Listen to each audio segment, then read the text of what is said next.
This will define everything after the St. Louis Blues have recorded points in 4 out of their last 5 games. This has completely flipped the script in St. Louis as Doug Armstrong has a huge decision to make with this team moving forward. We're going to break down everything from the previous game, exactly why this is huge for the St. Louis Blues, and why Doug Armstrong is going to be looking at the trade market in a different way. We're going to break down everything you need to know and more in this episode. You're not going to want to miss it. Before we get into it, I just want to give a huge shout out to everyone watching. We're trying to reach our goal of 5,000 subscribers, so if you want to stay up to date on everything to do around the St. Louis Blues, including trade reports, game recaps, anything you can think of, you can catch right here on Blues Digest. So make sure to go down, hit that free subscribe button. But with that, Darius, let's just dive straight into it today, where the St. Louis Blues came off a big win versus the Calgary Flames. Now listen, the Calgary Flames, not the best team in the NHL, but the Blues going out securing a win. Yes, they blew a bit of a lead, but still taking the 2 points in this game. Darius, before we get into everything else in this episode, what is your thoughts on the St. Louis Blues in taking this win? Well, I think that they needed this win. They needed, and I talked about it yesterday, that they needed 2 points here. And I mean, points have been very limited and hard to come by for the Blues so far this season. And shout out to the Calgary Flames for spotting them 4 so far this year. So it was nice to see the Blues pick up another win. And some big performances from players that I think they needed to step up in those moments. We've talked about, some of the players needed to step up at the top of the lineup, but how about, a Dylan Holloway who hasn't started that well, who we're going to get to later in the episode as well? How about a Matthew Kessel who blocked the shot, went down to the other end, scored a goal? How about an Oscar Sundqvist who spoke out about how he hasn't been playing that well and he needs to be better this season? And we were talking about it yesterday that, it looked like he was going to get an opportunity over Bukestad, and then obviously an injury to Joseph allowed Bukestad to get back in the lineup. But what was Sundqvist going to do? Well, he puts up a couple points as well. So he looked really good. This was a big win for the Blues. And all of a sudden, Mark, I mean, they're picking up some points here in the last couple games. Yes, the one last week against Washington was horrific, but in a larger sample size over the last, 5 or 6 games, they don't actually look that bad. And I think that's the biggest thing. Looking at the Blues, I mean, like you said, beating the Edmonton Oilers. Listen, let's look at the Washington game as a wash. This was an expedition. Who cares? Going into Buffalo, you take the win. You get a point in Seattle, and then you win against the Flames. If you can take the next game versus the Flyers, you're starting to build this momentum. You're getting wins. You're getting points. You're jumping up in the standings. Yes, there's a bit of a stretch, but a lot of teams above the St. Louis Blues right now are not going to stay there. The San Jose Sharks, the Chicago Blackhawks, yes, they're great teams. Yes, they're young. They have a future. But right now, the St. Louis Blues are a better team than both of them. So I think moving forward, we're going to see them drop in the standings. The Blues are going to move up. Listen, we're so back, baby. This is a team that's going to continue progressing. We need to see some key players step up. I've seen people speak on Holloway, and Darius, just thrown at you here quickly with Dylan Holloway. We know a contract here for him and Broberg.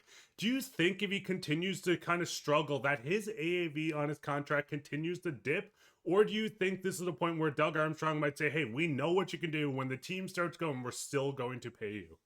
He's still going to get paid, but I think that this is certainly not helping his case, and they still have to get a contract done. And I think Doug Armstrong can look at it and be like, yeah, you have arrived to a degree, but we thought you were going to take another step this year, and you haven't really done that, because he's not really on pace to do that. I thought he was actually going to be a lot better this year. Now, there's a lot of room to get going still. It's only November. Keep that in mind. And there's no contract in sight right now, right? So obviously, I think he's going to re-sign, but, they haven't really talked about one. There's been no talks about it, at least in the media. So it's been really quiet on that front. So he still has a lot of time to get going there. So I do think it might affect his contract a little bit. When you look around the league, notoriously every year, but especially this year, there's a lot of guys like a Jacob Trouba, for example, which is a random one that comes to mind that, is in a contract year and playing absolutely lights out, like well above what they've been playing. And Holloway hasn't been that so far this season. He can still get there. But in terms of, pace, I know he scored again last night. In terms of pace, it doesn't look like he's going to get there to where we thought he was going to get to, because, he has been taking steps every single year. So we'll see what he does over the course of the next month or two, because then we'll have a better, idea of what he's going to finish with. But they haven't talked about a contract. I think this is, hurting his plea and his case for, a $10 million contract or something like that over the course of 7 or 6 years. So that'll be interesting to see. And I think it really starts to come down to there's a couple of key players on the roster that have to be signed. Broberg, of course, being one. Holloway, the two Edmonton Edmonton Oilers. Thank you for sending them over because they've been incredible. But I mean, going into the lineup, there's a lot of people extended. I mean, we've seen Nathan Walker extended to start the year. We know Thomas Booch. There's a lot of guys that are already under contract, but it's nice that you have the flexibility. If something goes completely south with a player, there's a lot of guys on short-term deals or people not signed after the season. So the Blues are in the perfect situation. But Darius, this feels like this game really flipped the script. We've seen them go on this bit of a run. Just a couple of weeks ago, a couple of days ago, we were talking about how this team was maybe looking at trading Shen and other players. But I think leaning into this, if we see this team go on a win, if you go on and you beat teams like the Flyers, Vegas, Toronto, Philly again, and then all the way to the Islanders, do you think this is the world where Doug Armstrong might start looking at the trade market in a different way, saying, hey, listen, we have assets to give up. If we're going on a run, we've seen them do it countless times, 2019 and even last year. Could this be the point where we see Doug Armstrong? We know they're in their meetings, the GM meetings. We're seeing him speak with Team Canada, but do you think being around other GMs, maybe he's starting to get in their ears saying, hey, we might be buyers instead of sellers at this point?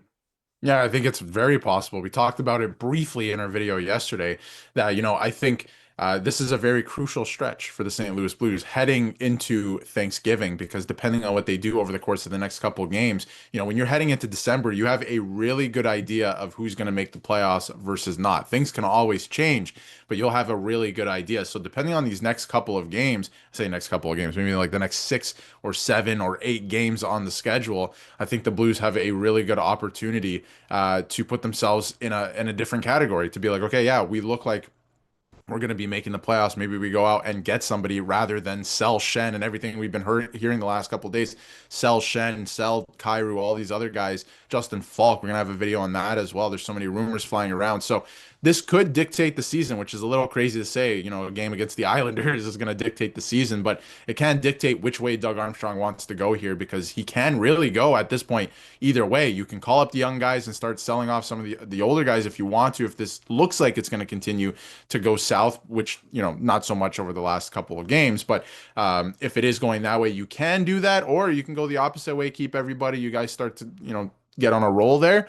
You add another player closer to the deadline like they did last year with Fowler. So it'll be interesting to watch. And like you mentioned, I don't think the Sharks are going to hang around there too long. I think they're going to end up falling. Some of the younger teams around as well, will fall as well. So I think it's going to be interesting to see what happens down the stretch this month.